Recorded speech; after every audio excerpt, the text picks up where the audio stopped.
everybody! Welcome back to 17 Carat K-Pop. Quite a mix today of headlines to cover in the worlds of K-pop, J-pop, and C-pop. We are just diving right in to topic number 1 today, because there is a lot to cover. Legal and court case updates in general. Lots of court case updates for a bunch of different cases. The full background of these cases I've discussed at length on past episodes, including the one I believe called Odd Eye Circles in Your Favor, as well as NCT Tokyo, SM 3.0, quite a few in the past to catch you up to speed. The first one I have an update for is 50/50's management drama. I can't confirm tons, but I can indeed confirm they really did have a big promo rollout schedule for America this summer. Not just the KCON cameo, but that was just part of a huge promo push before business drama got in the way, which happens all too often.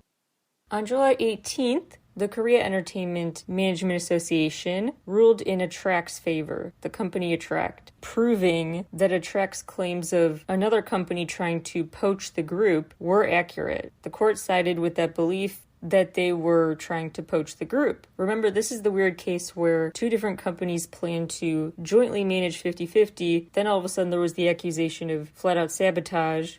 Ironically, they wanted to not have 50/50 share, but 100% was the accusation. It was just going to be a total takeover of their management. So the court ruled they were right to be suspicious.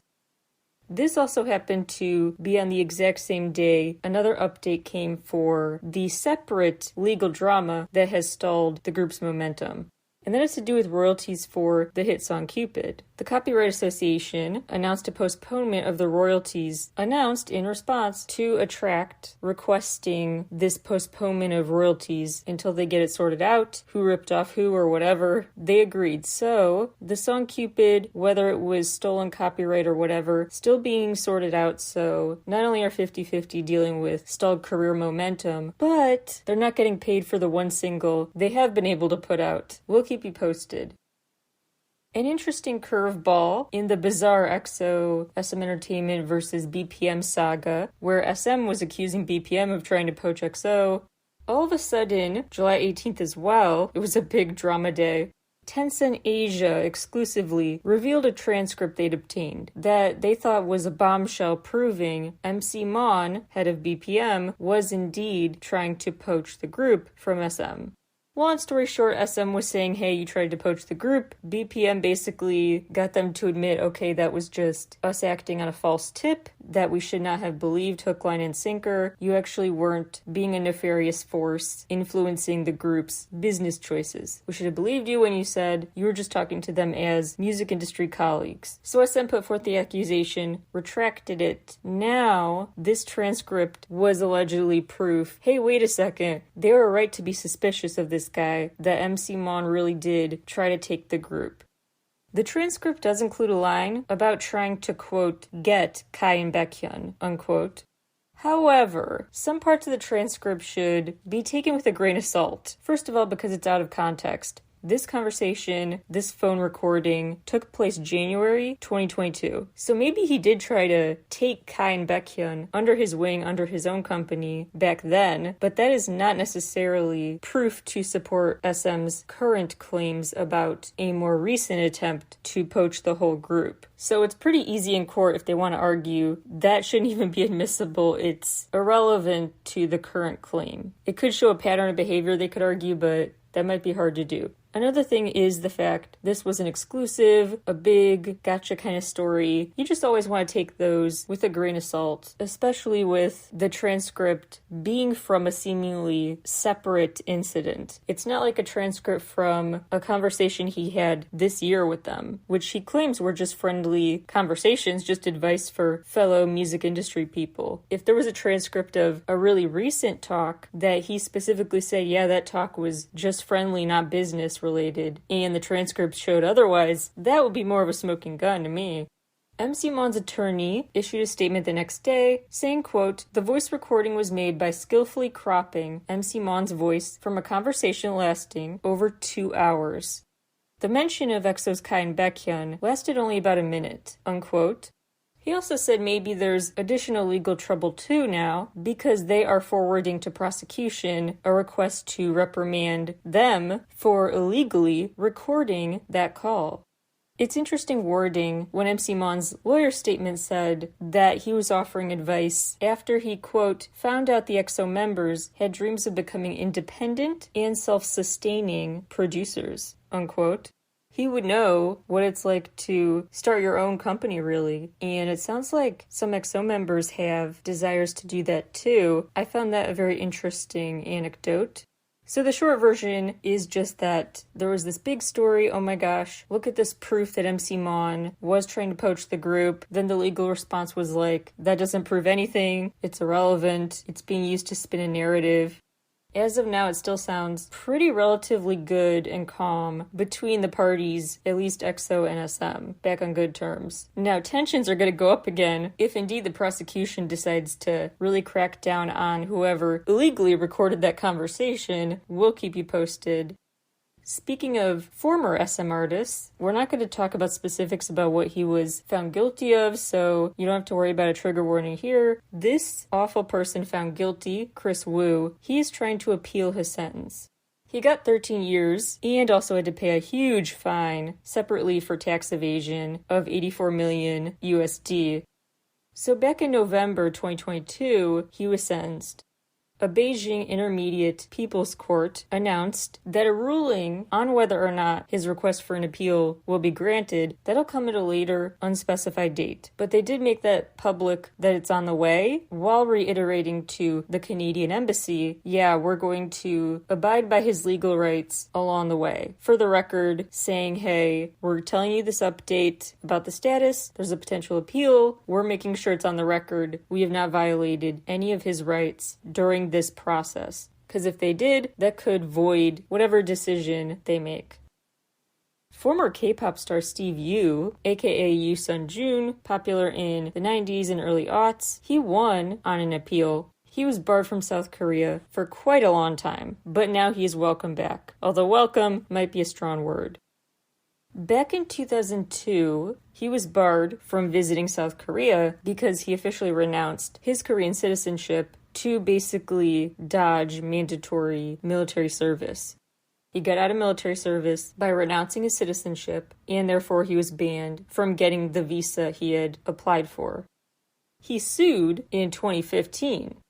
The Supreme Court sort of ruled in his favor in 2020, but just because they cited procedural flaws with the initial denial. So it wasn't so much an ethics call as it was a procedural one. So it just gave him the right to appeal, not necessarily saying he was in the right, morally or not. So he went forward with that appeal. It was rejected at first, but now in the newest ruling, also in mid-July, because it's drama-filled July, I guess, he got his visa approval. Basically, the new argument was just, does this person pose a security threat if they visited our country? They determined no, so they're just going to let him have it. Even more crimes to discuss. The International Business Times has reported on this man who pretended to be a BTS member.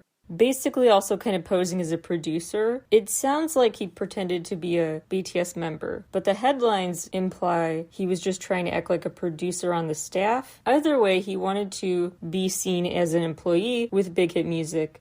And so he was messaging people at Big Hit, like, hey, I need access to this and that file. And he was successful at getting unreleased music and private schedules. This was back in February 2022. Between February and May of 2022, so just over 4 months, through Kaiko Talk and Instagram, this poser leaked this personal schedule and music info 47 times to his social media circle. This is really something. His lawyer cites his awkwardness socially, like how he struggled to make offline friends, so he really wanted to win this online popularity contest of sorts. He wanted to be a cool kid, impress his buds, so he did this because he doesn't understand offline friendships, what's acceptable, what's not. Look, as an autistic person, I'm the last person to judge people based on social awkwardness, not picking up on social cues, etc. However, they're not saying he's autistic. It made me think of myself. Anyway, however, that was still a crime what he did, and that excuse just does not fly. Two things can be true. He could be socially awkward, and that should be forgiven, and he could have done something terrible and illegal. Those are separate things. His lawyer also said he did it just out of jealousy because a friend in the industry was really making it big, and he wasn't. And, quote, out of curiosity. So he committed crimes 47 times, if you just count the leaks, not the false attainment, or false pretenses, rather. He did this out of social awkwardness, jealousy, and curiosity. But Big Hit actually has expressed a desire to not pursue the toughest charges. So the judge noted upon the sentencing decision what the charges were, and the reason they wouldn't be more was per Big Hit's request. So July 17th, because I guess everything happened July 17th and 18th, this man was sentenced to 14 months in prison, 240 hours of community service, and 40 hours of mental health classes. 14 months, all those hours of service and treatment for 47 leaks. What do you guys think? Fair, not fair? Speaking of BTS, moving on to topic 2, no more court cases today, but let's talk about politics for a minute. I promise I'll keep it interesting. I always find it interesting, but I get how some people don't. Anyway, this genuinely will interest you, I know it. A Mexican presidential contender for next year, Marcelo Ebrard, made bringing BTS to Mexico part of his campaign platform. He argued he could basically try everything to make sure they come to Mexico while holding up a BTS poster, and he posted this video with him holding the poster talking about this while he was at this animation fest. A clear attempt to woo young voters. He is 63 years old.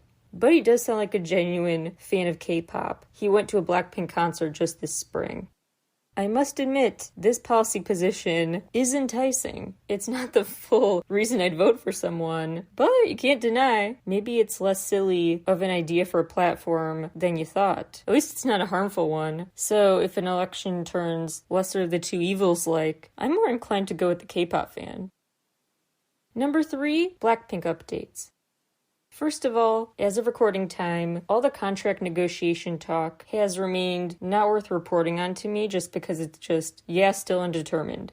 Everything's just speculation about the details. I would not be surprised if the group does not re-sign. I would also not be surprised if they stayed, though, because I have a feeling, although YG Entertainment has not been exactly generous with the amount of music they've been able to release, and the tour schedule has been non-stop, I have a feeling they will really pony up some dough to keep them. They really, really might end up in like a bidding war. The group might end up almost with a new company, but YG last minute gives them the world of money and promises. I can picture YG suddenly being super nice to them, throwing out all the stops to keep them, and maybe it'll work. So don't rule out the group signing again with them. But of course, I also think it's unsurprising if they leave too.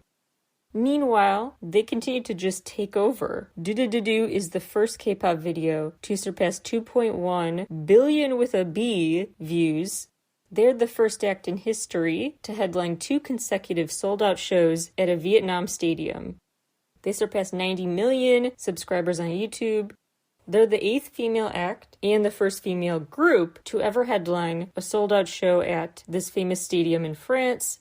Plus, they are promoting their new Starbucks collab with the pop-up in New York, August 9th through 12th. That'll feature exclusive merch from Japanese graphic designer Verdi. You know, it's a missed opportunity that Blackpink haven't done any Barbie movie promo with pink merch. Just throwing that out there. Oh my gosh, there needs to be a dubbing of a Barbie soundtrack song with the ice cream music video set. Next topic, current marketing and sales trends around the world when it comes to K-pop. I will link to the full Luminate reporting in my newsletter, but for now I just want to say some of the most interesting anecdotes include the fact that in mid-July, again when everything seemed to happen, the US surpassed China to officially become the second biggest K-pop market in the world. The interesting data dump of mid-July is actually routine. It's not just because it's the breaking news month of summer, I guess, but it's the halfway point of the year, so all this financial info is out for H1, the first half of the year. It's really interesting. The exports for 2023 so far to the US of K-pop stuff is up 17.1%. And just in terms of sheer revenue, it's at an all-time high of well over the value of 132.9 million USD. Also currently, the third highest streaming share in the US is thanks to Korean language content, so it is making bank in the US. The top 10 K-pop importers as of recording time in H1 of the year, Japan takes number 1 with $48.5 million worth, and the US is second, quite far behind, $25.5 million, surpassing China now, which had $22.64 million. In fourth place is Germany, then Taiwan, Hong Kong, the Netherlands, Canada, the UK, and 10th place, France. Next big topic, J-pop star Shinjiro Ate has come out as gay. This is really big and historic and very unpopular to do this. And the way he did it is really, really brave. During a Tokyo fan meeting, so in front of 2,000 people, he opened up about his journey towards self-acceptance. Really happy for him. Always I'm gonna be an ally. So when these stories happen, I'm gonna talk about him. And also spread the word that a portion of the proceeds from Into the Light, his new song, will go to Pride House Tokyo and Rebit, which is another resource center for LGBTQ plus people in Japan. He also announced at this fan meeting that he's working on a documentary about his life with acclaimed producers Peter Farley and Fisher Stevens. The documentary will also be directed by 2 longtime friends and may go into more of his personal story. Really happy for him, really wishing him the best, glad he could get that out there, felt good enough to. Interesting background context, because it's been quite an interesting historic past couple of years with equality progress in Asia. And Japan is the only G7 country, the G7 member, without same-sex unions legally protected. But they've made strides toward equality. They made it easier to marry someone of the same sex in December 2021. The new system didn't technically legalize it, but made it much easier, at least in Tokyo, to get married. Then, in spring of 22, South Korea reversed a previous verdict, which, long story short, had banned consensual same-sex activity that is now not banned. They reversed a ban. The end of May this year, a Japanese court ruled an anti-gay marriage policy is unconstitutional. And, just last month, they ruled that it is illegal to restrict what bathroom trans employees use. Interesting to me, and maybe not related, but just my potential hypothesis, this is the summer also, the same time-ish, when defense chiefs have been meeting between the US, South Korea, and Japan. Not just about the planned Fukushima wastewater dump and other global concerns of late, but they've also really seemed to meet because of North Korea and missile launch threats. If you want to be cynical, just say it's the enemy of the enemy is my friend. A rosier view is that as the US, South Korea, and Japan stay on relatively good terms in the face of common foes, I guess you could say, they are more legislatively prone to influence each other and be on the same page, stay on the same page, stay motivated to be on the same page. So you never know, maybe there's some good urging by the US and South Korea to get Japan to stop being the only G7 member country without a same-sex union officially legally protected. The trilateral relationship here I just find super interesting. But enough K-Pod Save the World for today. Just hoping that in the future, more and more it becomes easier for people to feel free to speak their truth in Japan. That's my point. That this is a good, bright moment. Now for a quick rapid-fire round of just more updates in the world of K-pop.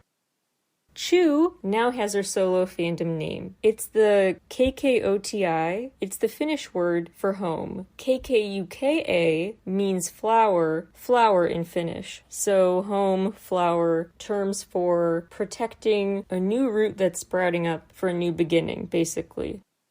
The latest to catch COVID, Natty, Yerenbeck, and Hyojun from Oh My Girl. On a health-related hiatus right now, Zero Base One member Kim Gyuvin and Rocking Doll members Juri and Rina. The Blue Dragon Series Awards held their second ceremony and gave out a daesaeng for the first time to Son Hye-kyu, which I love. Other winners included Park Ji-hoon, Suzy, Cha Eun-woo, and DKZ's Jae-chan, plus Yua from Girls' Generation once again hosted. 17 updates. Rock With You surpassed 100 million views. Vernon's new collab with Sick Boy is so dope, and the video is both old school and feels new again. To bring back that almost claymation PlayStation 2 game aesthetic, it's quite a throwback, but also new. I don't know. It's really a clever idea for a video, for a great song too.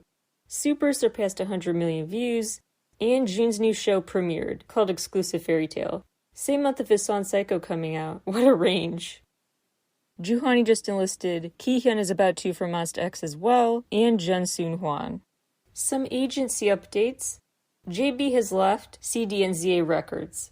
Some Super Junior members left SM, but confirmed they're staying in the group, Dawnhae, Eunhyuk, and Kyuhyun. And Alex left both the group, Drippin', and Willem Entertainment, period. Upcoming concert films to mark your calendars for Mamamoo's My Con, the World Tour stop in Seoul, coming to a theater near you August 9th and 12th. Visit Mamamoo Movie, which is very fun to say, .com. I just added the fun to say part. Anyway, mamamoomovie.com for info. Then go to KaneDanielMyParade.com for info about Kane Daniel's My Parade concert movie. That will be out in theaters only 2 dates, September 2nd and August 30th. G-Idol member Miyeon now reps Jimmy Choo globally. V is the new face of Cartier. Zero Base One now rep cosmetics brand Bring Green. J Park reps JBL. Dahyun from Twice reps Michael Kors. Hyunjin from Stray Kids is a Versace global ambassador. Mayu joined the group Triple S. She's a new Japanese member. Jinha left Tribe. Hanyul left the group Saturday. Only One Of finally have a light stick design. Some MC switch-ups with Inkigayo. Hyunwon from Monsta X and Kim Ji-eun are reportedly stepping down, with Yeonjun set to return to host, with Boy Next Door member Woonhak and Park Ji-hoo. BTS are now New York Times #1 best-selling authors. Shameless plug, don't forget, my BTS book recap is out now. It's a 2-part episode called BTS Book Recap. Meanwhile, their song with Coldplay is certified diamond in France. New Jeans keep racking up so many records. Get Up surpassed 1.65 million copies in week 1, over a million just in day 1. They also got the second highest first-day sales of an album in girl group K-pop history. They just surpassed 400 million streams on Ditto and 2 billion with a B cumulative Spotify streams. Congrats to Chunha, who finally joined the 100 million views club for the first time with Gotta Go. Congrats to Taeyeon, who now has 4 million TikTok followers. The new SM Entertainment boy group, Rise, R-I-I-Z-E, is set to debut this September and just launched social media channels. NCT Lab, the special project, the SM station of NCT basically, now officially has its own Instagram account too. Lastly, this is just as of recording time. You know things are super subject to change with Musk running Twitter, but as of today, it's called X, and there are only 2 ways I insist on interpreting it. One is that it's a Monsta X tribute thing, especially for the song called X they have. 2 is the fact it's a tribute to X Japan, a Japanese group, and that is where he is in trouble. Because amid many potential copyright lawsuits, look at the full circle moment. Now we're talking about court cases again. I mean, X is a part of trademarks for so many companies. And just one entity that ought to sue for copyright is the band X Japan, because they have a trademark on that name, and Twitter in Japan is really big, and it's called Twitter Japan, like it's its own thing. So if he changes it from Twitter Japan to X Japan, that is the band name. He better not have the audacity to say, give up your band name and I'll give you merch or something weak like that for compensation. Not a fan of this, but I'm not actually surprised he brought this up, this branding as X, as bad as I think it is, honestly. Another shameless plug, because why not? In a past episode of Enthusiasts, I dug into Musk's whole backstory that explains why he is the way he is, why he makes these business decisions that don't seem smart, and what he's thinking. So this is no surprise to me. It's disappointing, but not surprising. 2 action items / PSAs for you before you go. One is I will continue to really beat the drum about how much it's important to just read. I love reading so much, and banning books is just so infuriating to me and closed-minded and just, it's terrible. So continuing the trend of telling you how to fight back if you're in the US, and you see this trend of banning stuff, support the group Little Free Library, who's doing a ton, especially in Florida. Check out Angela Natividad's PSA about it with the headline, Little Free Library is disseminating banned books in Florida. The Unbanned Book Club has begun. I also want to let you know, in emergencies, when you can't get full Wi-Fi connectivity to happen, there is a new version of how to get weather and news alerts, because Twitter is not exactly as reliable for disasters as it used to be. So you can download what's called NBC News Lite, lite.nbcnews.com. It's a lower power version of the site, so it just gets to the basics, so you can get weather alert updates and things like that. If you know a storm is coming or something, the power might get knocked out in certain places, but that should hold more than the apps that just totally stop working. So hopefully that is a big game changer. Those are your PSAs today. Continue to support reading and looking out for each other. And thank you all again for listening. I'll talk to you all again very soon. Bye, everybody.